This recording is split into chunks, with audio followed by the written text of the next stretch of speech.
नमस्कार, गुलिस्तान न्यूज देख रहे हैं आप। मैं आपके साथ पूजा खंडूरी। बुलेटिन की शुरुआत करेंगे, लेकिन उससे पहले नजरें सुर्खियों पर। पिछले 24 घंटों में आए 23 नए मामले, एक भी मरीज की मौत नहीं, 16 मरीज ठीक होकर गए घर। संक्रमित मामलों की संख्या घटकर उत्तराखंड में 256 तक पहुंची।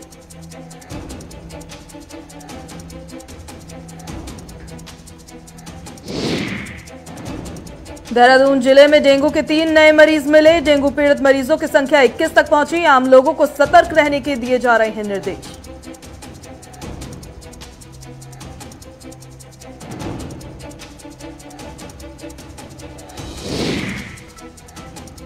उत्तराखंड में भारी बारिश का कहर जारी। मौसम विभाग ने जारी किया येलो अलर्ट। कुमाऊं गढ़वाल क्षेत्र में आज भी बारिश के आसार। प्रशासन ने पर्यटकों के लिए जारी की एडवाइजरी।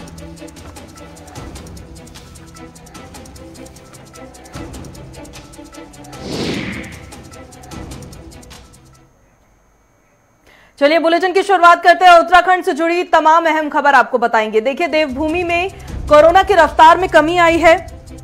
पिछले 24 घंटों में 23 नए मामलों की पुष्टि की गई है। एक भी मरीज की मौत नहीं, 16 मरीज ठीक होकर घर वापस लौटे हैं। तो वहीं संक्रमित मामलों की संख्या जो है घटकर अब 256 हो गई है। बड़ी खबर इस वक्त उत्तराखंड से आपको बता रहे हैं, जिसमें आपको बता दें कि उत्तराखंड में कोरोना की रफ्तार में देखिए कमी आती हुई अब नजर आ रही है। साथ ही आपको जानकारी दे दें कि उत्तराखंड में पिछले 24 घंटों में 23 नए मरीजों की पुष्टि की गई है। हालांकि एक भी मरीज की देखिए मौत नहीं हुई है और बताया जा रहा है कि संक्रमित मामलों की संख्या भी घटकर अब 256 हो गई है। बड़ी जानकारी उत्तराखंड में कोरोना से जुड़ी हुई। देवभूमि में कोरोना की रफ्तार में कमी आती हुई नजर आ रही है। पिछले 24 घंटों में 23 नए मामलों की पुष्टि की गई है। एक भी मरीज की देखिए मौत नहीं हुई है। 16 मरीज ठीक होकर डिस्चार्ज होकर अपने घर लौटे हैं। पिछले 24 घंटों की अपडेट आपको बता रहे हैं। एक तरह से देखा जाए तो उत्तराखंड में भी देखिए अब एसओपी के साथ और जो एडवाइजरी प्रशासन द्वारा जारी की गई है, पटरी पर लौटती हुई आजीविका भी नजर आ रही है।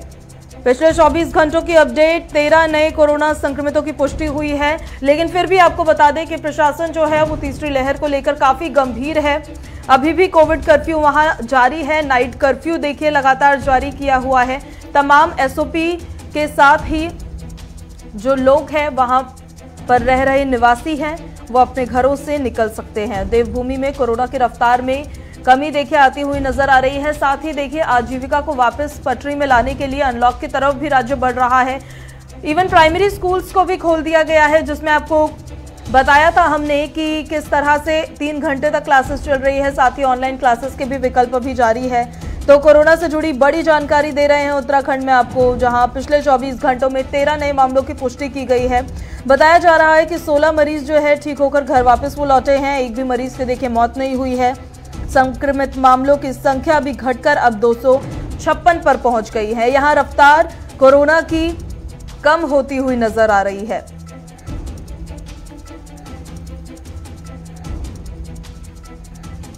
इस पर ज्यादा जानकारी के लिए संवाददाता धनराज गर्ग हमारे साथ सीधे जुड़ गए हैं। सीधे रुक कर लेते हैं धनराज का। धनराज, क्या ताजा अपडेट आपके पास? कोरोना की रफ्तार में अब देवभूमि में कमी आती हुई नजर आ रही है।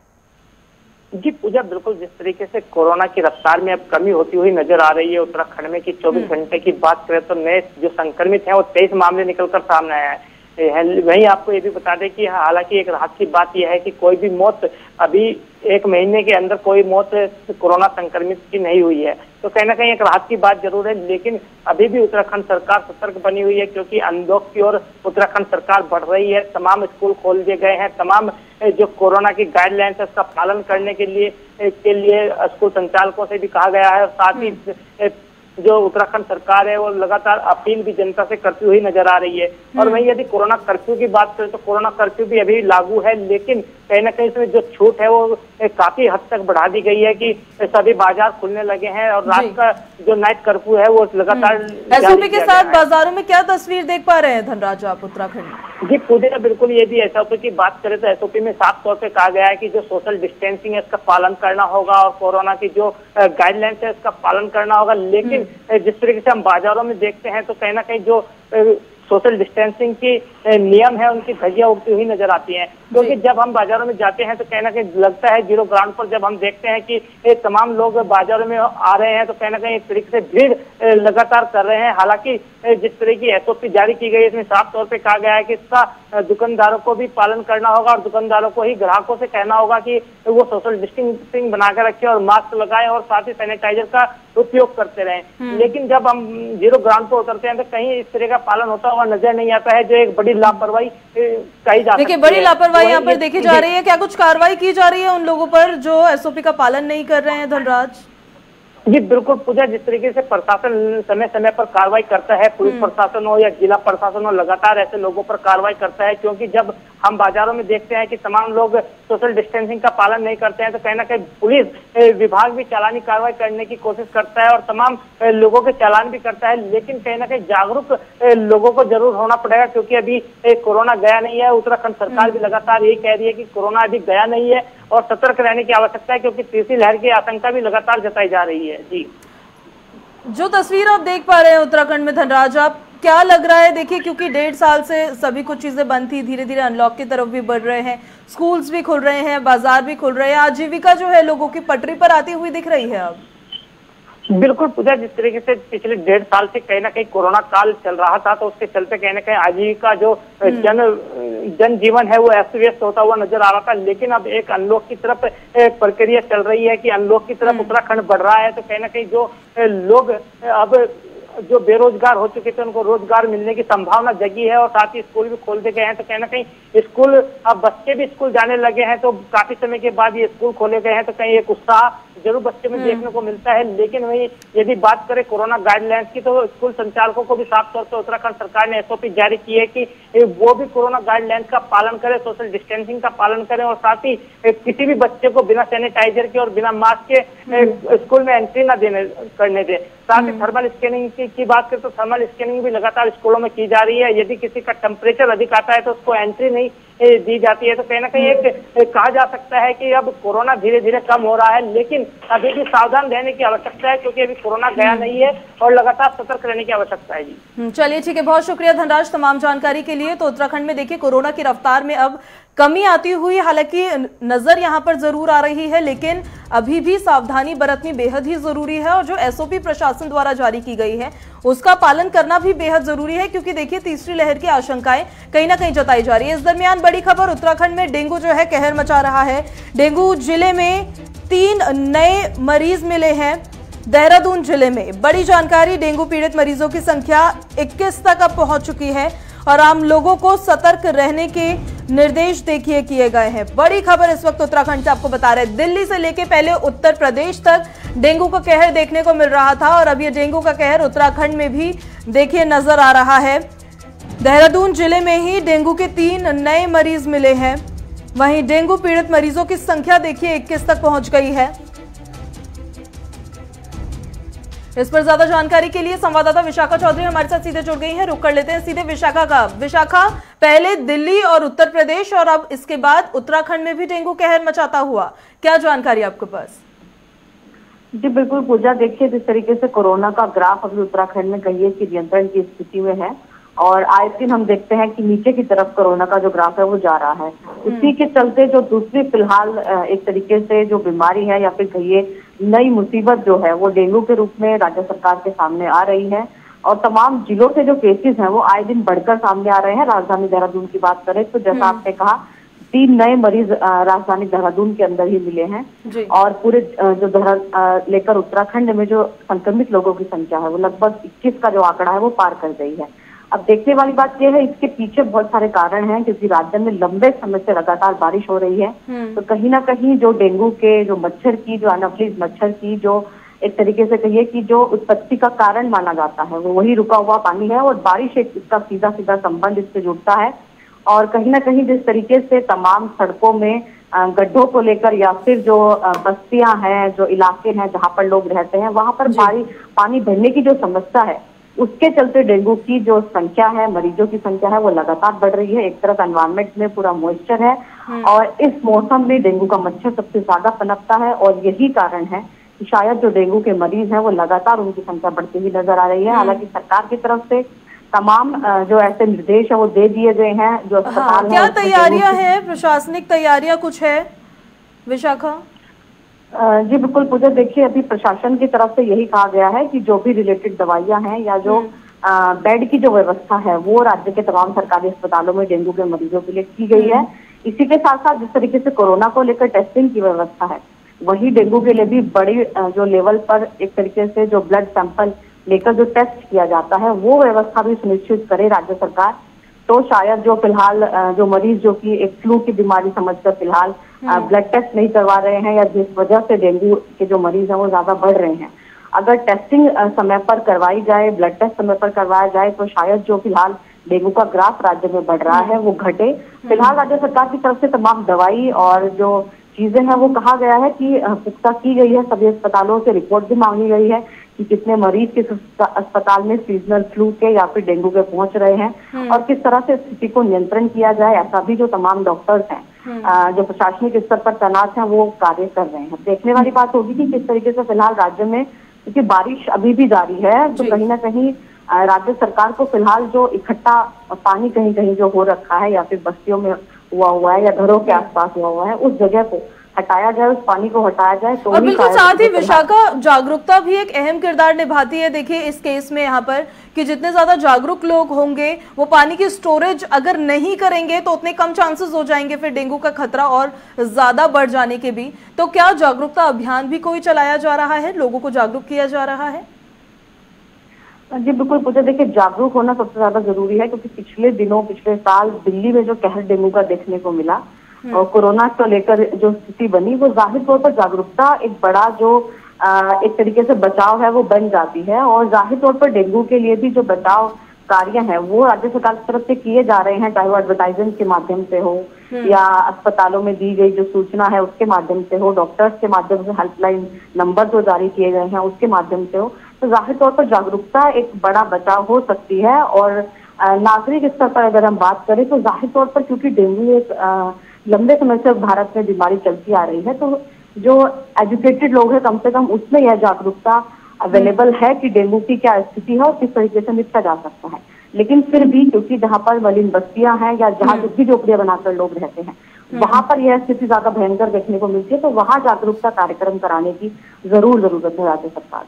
चलिए, बहुत शुक्रिया विशाखा तमाम जानकारी के लिए। तो देखिए पहले दिल्ली और फिर उत्तर प्रदेश और उसके बाद अब उत्तराखंड में भी किस तरह से डेंगू का जो कहर है वो नजर आ रहा है। देहरादून से आपको जानकारी दे रहे थे कि किस तरह से वहां पर देखिए देहरादून जिले से ही 3 नए मरीज मिले। तो जागरूकता इसमें एक अहम किरदार निभाता है, जागरूक होना बेहद जरूरी है। अगली खबर की ओर रुख करेंगे क्योंकि देखिए बरसात का मौसम ये है और उत्तराखंड में भी बरसात लगातार जारी है। भारी बारिश का कहर उत्तराखंड में जारी है। मौसम विभाग ने येलो अलर्ट जो है वो जारी कर दिया है। कुमाऊं और गढ़वाल क्षेत्रों में आज भी देखिए बारिश के आसार जताए गए हैं। साथ ही आपको बता दें कि प्रशासन ने भी पर्यटकों के लिए एक एडवाइजरी जारी कर दी है। बड़ी खबर उत्तराखंड से, भारी बारिश के कहर के चलते मौसम विभाग ने येलो अलर्ट देखिए जारी किया है। जिस तरह से बरसात के मौसम में पहाड़ी क्षेत्रों में तमाम समस्याओं का सामना लोगों को करना पड़ता है, कहीं पे भूस्खलन हो जाता है तो कहीं पे लैंडस्लाइड हो जाती है। वहीं उन्हीं तमाम बातों को लेकर आपको बता दें कि अब प्रशासन ने पर्यटकों के लिए भी एडवाइजरी जारी कर दी है। मौसम विभाग ने येलो अलर्ट देखिए जारी किया है। कुमाऊं और गढ़वाल क्षेत्रों में आज भी भारी बारिश के आसार जताए जा रहे हैं।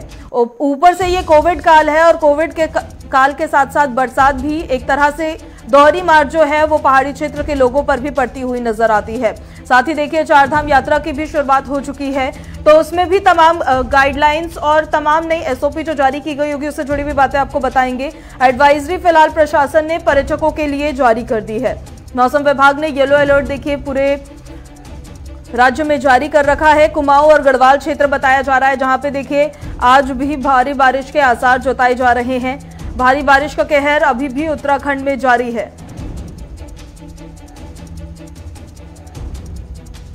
बड़ी जानकारी उत्तराखंड से आती हुई, भारी बारिश के चलते मौसम विभाग ने येलो अलर्ट जारी कर दिया है।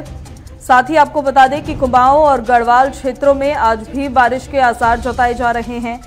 इतना ही नहीं, प्रशासन ने पर्यटकों के लिए भी एडवाइजरी जारी की है क्योंकि देखिए चारधाम यात्रा की भी शुरुआत हो चुकी है और इस दरमियान उत्तराखंड में पर्यटक भी काफी भारी मात्रा में पहुंच रहे हैं, जिनको लेकर भी एडवाइजरी जारी की गई है।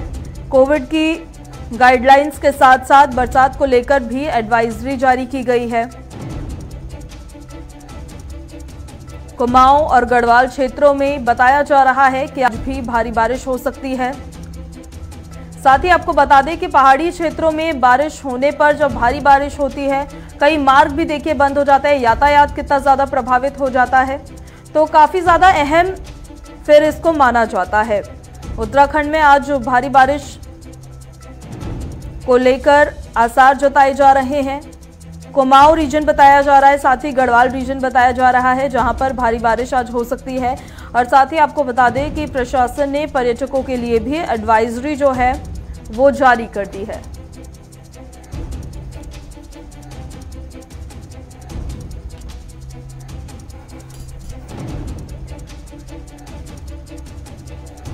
ज्यादा जानकारी के साथ संचित शर्मा संवाददाता हमारे साथ सीधे जुड़ गए हैं। रुक कर लेते हैं सीधे संचित का। संचित, उत्तराखंड में अब मौसम विभाग ने येलो अलर्ट जारी कर दिया है, साथ ही प्रशासन ने पर्यटकों के लिए भी एडवाइजरी जारी की है।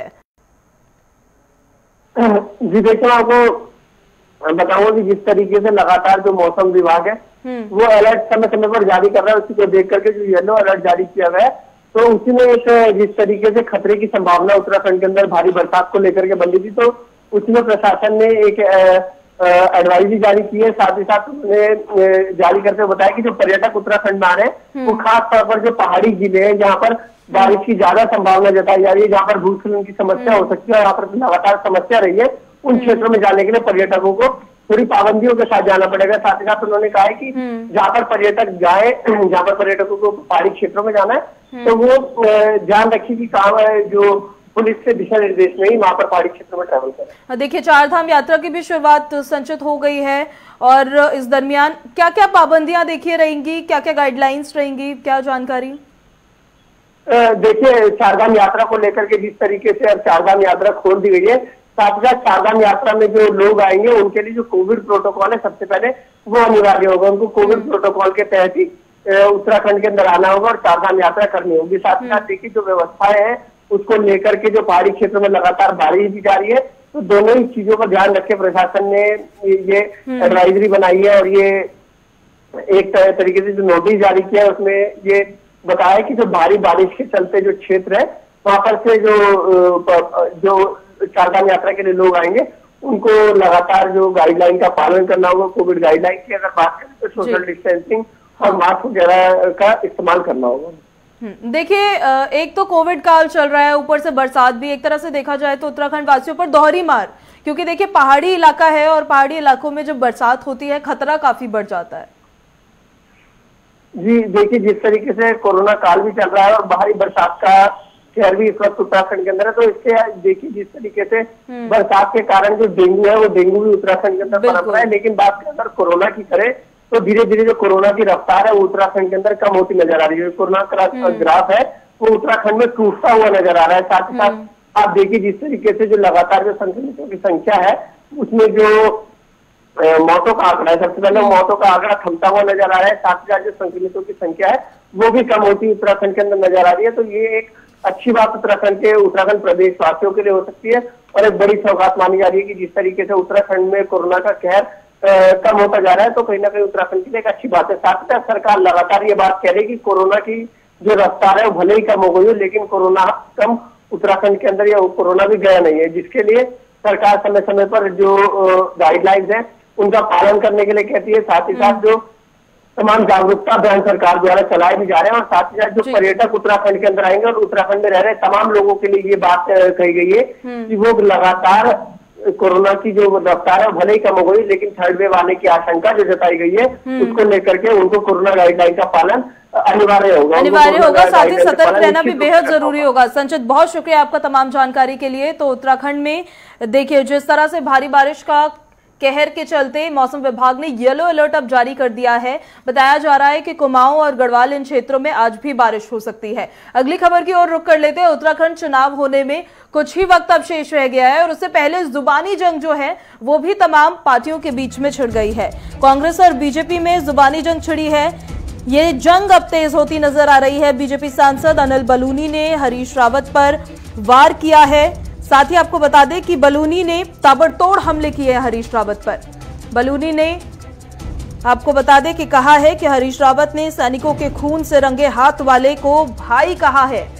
बड़ी जानकारी इस वक्त आपको बता रहे हैं। उत्तराखंड में सियासी जुबानबाजी भी तेज होती हुई नजर आ रही है। देखिए, आपको बता देते हैं कि उत्तराखंड के पूर्व मुख्यमंत्री हरीश रावत, जो पंजाब में कांग्रेस प्रभारी भी हैं, अभी जब पंजाब में देखिए सियासत ने अपनी करवट बदली तो उस दरमियान उन्होंने एक बयान दिया था और उन्होंने कहा था पाकिस्तानी सेना के जनरल को प्रा, यानी कि प्रा को भाई कहा जाता है हिंदी में। तो उसी बयान को लेकर अब आपको बता दें कि राज्यसभा सांसद अनिल बलूनी जो है उन्होंने आरोप लगाया है कि हरीश रावत वोट बैंक की राजनीति कर रहे हैं, तुष्टीकरण की राजनीति कर रहे हैं, क्योंकि उन्होंने पाकिस्तानी सेना के जनरल को भाई कहा है। ज्यादा जानकारी के लिए ब्यूरो चीफ धीरेन्द्र प्रताप सिंह उत्तराखंड से हमारे साथ जुड़ गए हैं। धीरेन्द्र, उत्तराखंड चुनाव में कुछ ही वक्त अब शेष रह गया है और तेज हो चुकी है जुबानबाजी भी यहां पर सियासी। पूजा, देखें उत्तराखंड चुनाव में बहुत कम समय रह गया और पूरे राज्य में अब चुनावी हवाएं बहुत तेजी से बहने लगी हैं। और पंजाब में भी चुनाव है और उत्तराखंड के जो कांग्रेस के मुख्यमंत्री का चेहरा एक तरह से है, अघोषित रूप से हरीश रावत वहाँ के प्रभारी हैं राज्य के, पंजाब के, तो उनके बयानों का असर यहाँ भी होता है। अब सिद्धू लेकर के वहाँ पे जो अमरिंदर सिंह जब हटाए गए तो उन्होंने सिद्धू का विरोध किया और लगातार कर रहे हैं। जब उन्होंने कहा कि सिद्धू पाकिस्तान के एजेंट हो सकते हैं, सिद्धू की पाकिस्तान के जनरल से दोस्ती है जिनके हाथ जो है हमारे सैनिकों के खून से रंगे हैं। अब उस बयान को लेकर के जब हरीश रावत ने कटाक्ष किया, यानी कि एक तरह से उसका जवाब दिया, उन्होंने कहा जब मोदी नवाज शरीफ के गले मिलते हैं तो उनकी दोस्ती और भाईचारा होता है, और जब सिद्धू जो कि करतारपुर गलियारे के चक्कर में वहां गए थे और वहां एक शिष्टाचार के नाते जनरल से मुलाकात हुई तो उसको ये जो है बीजेपी के लोग इस तरह से कहते हैं, तो उन्होंने इस बात को कहा और उसके बाद फिर बीजेपी हमलावर हो गई। और जो राष्ट्रीय मीडिया प्रमुख है बीजेपी के अनिल बलूनी, उत्तराखंड से ही आते हैं और उत्तराखंड के तमाम राजनीतिक मोर्चों पे वो लड़ते हुए दिखाई देते हैं। तमाम जो बयानात होते हैं कांग्रेस उसका जवाब भी देते हुए दिखाई देते हैं, तो उन्होंने इसका एक तरह से जवाब दिया है और उन्होंने कहा है कि हरीश रावत जिनको प्रा कह रहे हैं, प्रा यानी पंजाबी में भाई को कहते हैं, वो उनके हाथ उस जनरल बाजवा के हाथ हमारे सैनिकों से रंगे हुए हैं। तो एक सियासी, क्योंकि चुनाव चल रहा है, चुनाव आने वाला है, चुनावी माहौल गरमा रहा है, तो पूजा पूरी तरह से अब सियासत के केंद्र में एक तरह से पाकिस्तान भी आ गया है। और जब राष्ट्रीय चुनाव होते हैं तो पाकिस्तान स्वाभाविक तौर पे हमारे सियासत के केंद्र में होता है, लेकिन स्थानीय चुनाव में अभी इस तरह की बातें नहीं होती थी, लेकिन अब इस तरह की बातें हो रही, तो आप समझ सकती कि उत्तराखंड की राजनीति से देखिए इसको इस तरह से जोड़ना कहीं से भी एक तरह से कोई सेंस वैसे बनाता नहीं है धीरेन्द्र, क्योंकि देखिए राज्यसभा सांसद जो है उनके द्वारा कहा गया है कि हरीश रावत यहाँ पर वोट बैंक की राजनीति कर रहे हैं या फिर तुष्टीकरण की राजनीति कर रहे हैं, पता नहीं वो क्या करना चाह रहे हैं। तो एक तरह से ये आरोप जो उन्होंने हरीश रावत पर यहाँ पे लगाया है, उत्तराखंड की राजनीति पर इससे आखिर कितना फर्क पड़ेगा? बिल्कुल, देखिए मैं आपको बता दूं कि हरीश रावत को इस तरह के बयानों से शायद बचना चाहिए, क्योंकि हरीश रावत के नेतृत्व में ही कांग्रेस यहाँ चुनाव लड़ रही है और इसका एक उत्तराखंड से इस बयान का सबसे बड़ा नाता जो अनिल बलूनी ने उठाया भी है इस बात को कि उत्तराखंड के हर घर से कोई न कोई व्यक्ति। चलिए ठीक है धीरेन्द्र, माफ कीजिएगा आपको रोकना पड़ रहा है बीच में। इस दरमियान बड़ी खबर आ रही है पंजाब से, जहां आपको बता दें कि पंजाब के नए मुख्यमंत्री अब पूरे एक्शन में नजर आ रहे हैं। पूर्व सीएम ने जिन अफसर्स को नियुक्त किया था उन ऑफिसर्स को उनकी छटनी की गई है। पंजाब से बड़ी खबर, पूर्व सीएम ने नियुक्त किए ऑफिसर्स की छटनी शुरू कर दी है। नए सीएम चन्नी के निर्देश पर 13 ओएसडीज को हटाया गया है। कैप्टन सरकार में हटाए गए ज्यादातर अफसरों की देखिए नियुक्ति की गई थी और कैप्टन के गृह स्थान पर तैनात ओएसडी को भी निष्कासित कर दिया गया है। ज्यादा जानकारी के लिए हमारे संवाददाता, माफ कीजिएगा, हमारे रीजनल हेड पंजाब से सीधे नवदीप छावड़ा हमारे साथ सीधे जुड़ गए हैं। नवदीप, कैप्टन के खास लोगों को यहाँ हटाया जा रहा है, पीछे की वजह क्या कुछ नजर आ रही है? देखिए बिल्कुल, जब भी किसी जगह पे सत्ता का परिवर्तन होता है तो कोई भी, चाहे वो मुख्यमंत्री हो, चाहे वो मंत्री हो, चाहे कोई भी बड़ा अधिकारी हो, अपने नीचे उसी स्टाफ को लाना चाहता है जो उसके मन मुताबिक काम करेगा। पंजाब के अंदर हालांकि मान रहे थे कि शायद जो पंजाब के नए मुख्यमंत्री हैं चरणजीत सिंह चन्नी, वो कहीं ना कहीं पंजाब के पूर्व मुख्यमंत्री कैप्टन अमरिंदर सिंह को मनाने की कोशिश करेंगे, उनको साथ ले जाने की कोशिश करेंगे।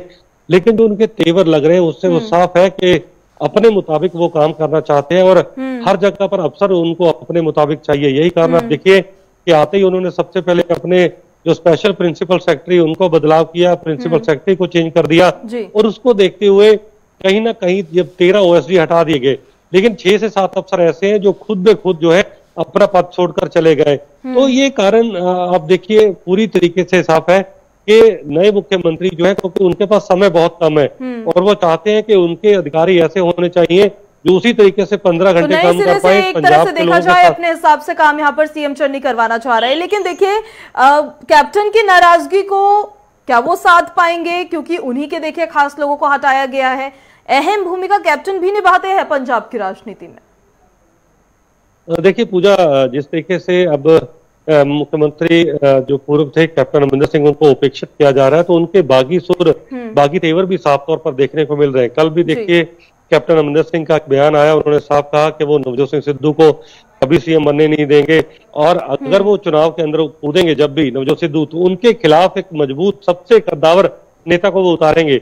तो कैप्टन का ये बयान इस तरफ इशारा करता है कि शायद वो अब मन बना चुके हैं कि आने वाले दिनों के अंदर वो कांग्रेस के अंदर नहीं रहेंगे और पंजाब विधानसभा चुनाव से ठीक पहले या तो वो पार्टी बदलेंगे या फिर अपनी कोई नई पार्टी का ऐलान करें। क्योंकि पूजा कहीं ना कहीं ये इंतजार भी हो रहा है कि पंजाब के अंदर भी कैबिनेट यहाँ पर देखिए दरकिनार करता हुआ नजर आ रहा है। बहरहाल बहुत शुक्रिया नवदीप तमाम जानकारी के लिए, और खबरों में मेरे साथ अभी बस इतना ही, लेकिन बाकी तमाम खबरों से जुड़े रहने के लिए आप देखते रहिए गुलिस्तान न्यूज। नमस्कार।